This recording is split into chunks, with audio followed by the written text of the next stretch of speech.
Un bon musulman devrait-il s'appeler Zemmour? C'est le titre de cette émission. La structure de la valve du porc et de l'homme sont extrêmement proches. Si vous voulez vraiment détruire l'avenir d'un enfant, donnez-lui un téléphone. Le plus tôt possible.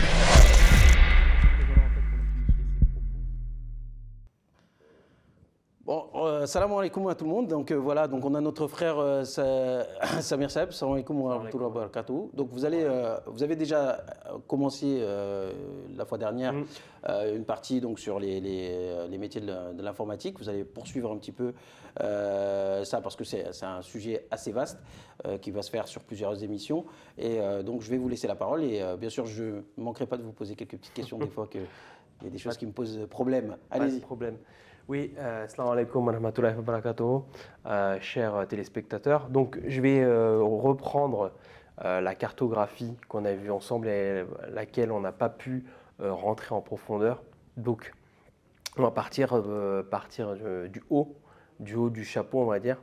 C'est-à-dire, dans toute organisation informatique, il y a ce qu'on appelle un DSI, un directeur des systèmes d'information, qui lui a pour rôle de chapeauter l'ensemble du système d'information des entreprises.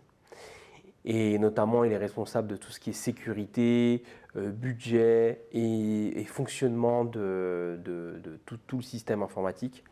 Après, on a ce qu'on appelle un responsable informatique qui, lui, est en dessous du DSI. Donc, lui, il est plutôt sur les aspects plutôt opérationnels.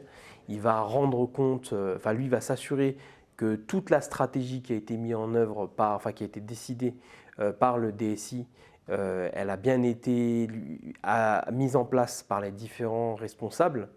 Et il va chapeauter d'autres responsables. Et après, en dessous, vous avez deux catégories de métiers. Vous avez le métier de l'infrastructure et des productions informatiques, qui est en fait la partie plutôt machine, c'est-à-dire tout ce qui est serveur en général. Comme je disais la dernière fois, en fait, au final, Internet, ce sont des serveurs, ce sont des machines qui communiquent l'un l'autre. Et in fine, il faut organiser toute la partie machine pour que ça fonctionne. Donc, on a un directeur qui, lui, va vraiment s'occuper de la partie sécurité, infrastructure, machine. Il va s'assurer que tout fonctionne bien, qu'on optimise bien le budget, qu'en termes de sécurité des data centers, tout fonctionne bien, que lorsqu'il y a un déploiement de nouveau, par exemple, de l'évolution d'un data center, tout fonctionne bien. Et en dessous de ça, on a ce qu'on appelle la partie exploitation, c'est-à-dire des gens qui sont en dessous, c'est-à-dire des ingénieurs, par exemple, de production informatique, qui sont des experts de tout ce qui est mise en place de machines, de serveurs, de sécurité. Et après, on a aussi, après, c'est un schéma qui est général. Hein.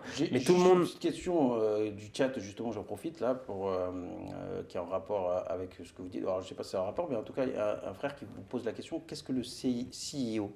Ça a un rapport avec… le CEO ou le CIO? CEO, c'est-à-dire CEO. Alors, le CEO, c'est un PDG en anglais. D'accord. Mais je pense qu'il doit confondre avec le CIO, qui veut dire Chief Information Officer, qui est l'équivalent du DSI en français. D'accord. Mais voilà. Donc, ok. Et par rapport à la partie infrastructure, donc comme je vous ai dit, il y a des experts, il y a beaucoup de types d'experts, il y a notamment tout ce qui est ingénieur de production informatique, tout ce qui est responsable après de sécurité informatique, mais ça c'est vraiment dans des grosses structures. Souvent en fait il y a une personne qui chapeaute tout en général, mais là on rentre vraiment dans le détail on va dire, en partant du principe qu'on est dans une grosse structure, et on a des architectes. Alors, les architectes, ce sont des gens, comme son nom l'indique, ce sont des gens qui conceptualisent, qui réfléchissent à la mise en place par exemple d'une infrastructure. Après on a des ingénieurs système et les administrateurs, c'est ceux qui s'assurent que le système fonctionne bien. Et après, on a l'administrateur de base de données. Parce qu'en fait, il faut savoir que dans l'informatique, il y a la partie machine, mais après, il y a la partie virtuelle, la partie base de données. Tout ce que vous faites dans votre système, il y a toujours une base de données qui est derrière tout ça. Et tout ce que vous êtes en train d'énoncer, ça fait office à un métier en particulier? Non. Où une personne peut avoir autant de compétences? Non, là, ou alors c'est un métier, parce que là, vraiment, je parle d'expert. Ouais. Il y a un expert administrateur base de données, lui, il est expert administrateur base de données. D'accord. Parce qu'en fait, c'est assez large. Quand on doit monter une base de données, il faut être expert là-dessus. Après, il y a des gens qui ont des compétences, des connaissances sur la base de données, mais ce n'est pas un expert. D'accord. Et là, vous avez par exemple tout ce qui est ingénieur réseau télécom. Ça, il faut être expert en réseau télécom, ce n'est pas tout le monde. Parce que le data center, il est en lien avec la partie réseau et télécom. Donc voilà, alors ça, ce n'est pas mon métier, même si je travaille beaucoup avec des experts justement de l'infra. Mais le métier que je connais le mieux, c'est plutôt la partie Intune informatique où là, vous avez plutôt, on travaille sur la mise en œuvre, on va dire plutôt software des logiciels, d'informatique. On a ce qu'on appelle un consultant maîtrise d'ouvrage. Le consultant maîtrise d'ouvrage, par exemple, c'est quelqu'un qui va s'assurer que lorsqu'on va mettre en place soit un logiciel, soit un site web ou quoi qu'est-ce, que le besoin métier il correspond bien à ce qui a été attendu lorsqu'on va livrer les choses. Il va s'assurer de comprendre ce que le métier va dire et il va rédiger un cahier des charges et il va suivre ça. C'est son expertise, c'est son métier. L'urbanisme, lui, comme je dis, architecte fonctionnel ici, on est sur la fonction, on est moins sur la partie machine. Et lui aussi, c'est un architecte, mais qui va réfléchir sur le fonctionnement des systèmes d'information pour que tous les systèmes puissent interagir. Parce que quand on met en place un logiciel, il interagit avec d'autres logiciels. Donc lui, il s'assure de ça. Le développement et l'intégration, donc on a des directeurs de projet. Enfin, je vais commencer par un ingénieur développement logiciel. Ingénieur développement logiciel, c'est tout bonnement ce qu'on appelle aujourd'hui développement web. Un développeur web, c'est quelqu'un qui vient et qui développe. Il développe tel langage, du Java, peu importe. Après, on a le consultant intégrateur de logiciel. Lui, c'est un expert de son logiciel. Il a un logiciel comme SAP, c'est des logiciels de comptabilité ou des logiciels de ressources humaines. Lui, il a cette compétence technique et cette compétence fonctionnelle pour pouvoir s'assurer de l'intégration de ce logiciel-là. Donc, il comprend les besoins, il paramètre, il teste, et après, il s'assure de la formation des utilisateurs. Et au-dessus, vous avez ce qu'on appelle un chef de projet maîtrise d'œuvre informatique, un chef de projet tout court. Lui, il va piloter plusieurs projets et il va s'assurer que tout avance bien. Donc le besoin a bien été compris par le métier, que même le consultant maîtrise d'ouvrage, il va bien mettre en œuvre les choses.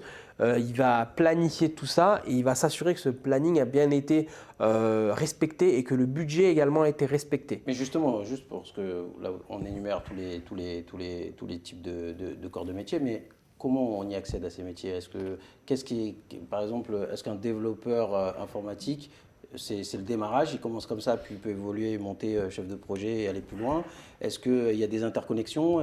Comment ça se passe? Alors, il y a différents. Alors, je termine ça et après, j'expliquerai comment on peut aller dans différents types de métiers. Le directeur de projet, lui, par exemple, c'est lui qui gère plusieurs chefs de projet, donc plusieurs projets, même une palanquée de projets. Et j'aimerais terminer par ce qu'on appelle un consultant informatique décisionnel Big Data. Ce qu'on entend beaucoup en ce moment, la data, ce sont des experts techniques qui comprennent la data, les données, parce qu'aujourd'hui il y a beaucoup de données qui les traitent et qui soit développent des algorithmes pour comprendre ces données-là, soit font des analyses de données pour la compréhension, pour comprendre ces données-là. Des data analystes, quoi. Des data analystes, exactement, ce qu'on appelle des data analystes.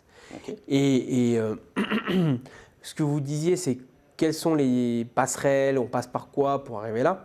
En fait, il y a différents chemins. Le premier chemin, en général, c'est on est développeur web ou on est consultant en logiciel.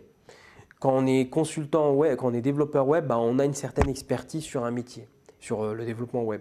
Et donc, soit on prend le choix de devenir un expert, c'est-à-dire de devenir un développeur web senior, soit on se dit « bon, j'ai envie de faire autre chose, j'ai envie d'aller plus loin, j'ai envie de piloter des projets » et on devient chef de projet. Ça, c'est la première option.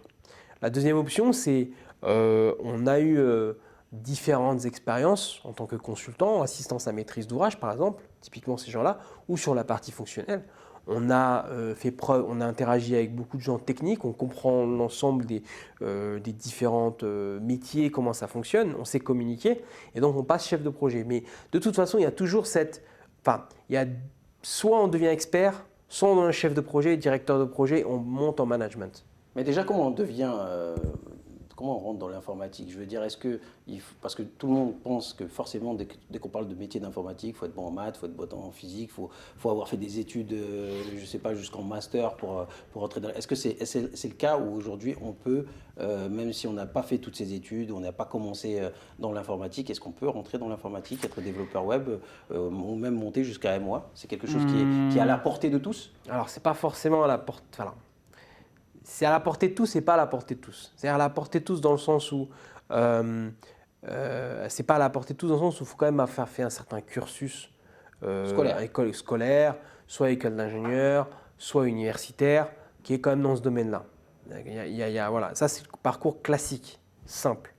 Sauf qu'il y a des parcours parallèles qui existent. Ce sont des gens qui veulent soit se reconvertir dans le développement web, donc ils font des formations. Et ça ne veut pas dire que ces formations-là vont vous garantir un emploi, parce qu'après, il faut trouver l'emploi, il faut trouver le stage, etc. Ça, c'est aussi un moyen parallèle. Il y a la troisième voie aussi, c'est j'étais un expert métier, je sais pas, j'étais comptable pendant 10 ans, et moi, ça m'énerve d'être comptable, j'ai envie de changer. Donc j'ai envie de devenir, j'ai envie de faire un métier différent. Donc j'ai envie de devenir consultant maîtrise d'ouvrage ou consultant intégrateur de logiciels. Donc là, je fais également une formation dédiée à une solution spécifique. Ça peut être SAP, ça peut être d'autres types de logiciels comptables. Et après, je fais un stage. Et il y a la quatrième voie où des fois, vous savez, c'est la chance. Je veux dire, vous êtes là, vous étiez dans un département comptable, on a mis, parce que souvent il y a des projets comme ça qui arrivent, ouais alors on doit développer, on doit mettre en place le logiciel SAP. Il y a un prestataire qui est là, vous êtes là, ça vous intéresse, ça ne intéresse pas parce qu'ils n'ont pas envie. Parce que il faut vous dire, c'est dur comme métier. Parce que vous êtes tout le temps en mode dynamique, vous n'avez pas de routine. Donc ça veut dire qu'il faut quand même être là, présent et faire preuve de dynamisme. Et vous allez vous dire, ah c'est pas mal, ça me paraît intéressant ce truc. Donc vous, volontairement, vous allez dans le projet et puis vous avez de la chance. On dit, tiens, le mec, il pige bien ce qu'il dit. Tiens, toi, tu vas être responsable de piloter le projet et d'avancer. Et finalement, tu as réussi à mener à bien ce projet-là. Et ça te fait une première expérience. Et tu es dans une grande structure et tu arrives à bouger de métier en métier. Ou même, tu arrives à basculer vers une autre boîte qui est intéressée par ton expertise. Ça, c'est la quatrième possibilité. D'accord. Et je ne dis pas qu'elle est rare, mais elle peut arriver, mais c'est un peu au petit bonheur la chance. Et là, moi, pour mon cas, ça a été un peu ça, pour le quatrième choix, on va dire. Mais c'est pas tout le monde, ça n'arrive pas à tout le monde, parce que moi, à titre personnel, j'avais plutôt une formation en tant qu'économiste, finance, compta. Voilà. Donc, Merci. Jazakallah Senedjeza Samir Sab. On va devoir terminer. Il faut savoir qu'aujourd'hui, c'est un peu exceptionnel parce que, bien sûr, on est en période de jeûne, de Ramadan. Et même si nos frères nous regardent avec assiduité, je sais que l'heure arrive. et bien sûr, ils doivent bien sûr couper le Ramadan, comme nous tous, ici présents sur le plateau. J'espère en tout cas que cette émission vous a plu.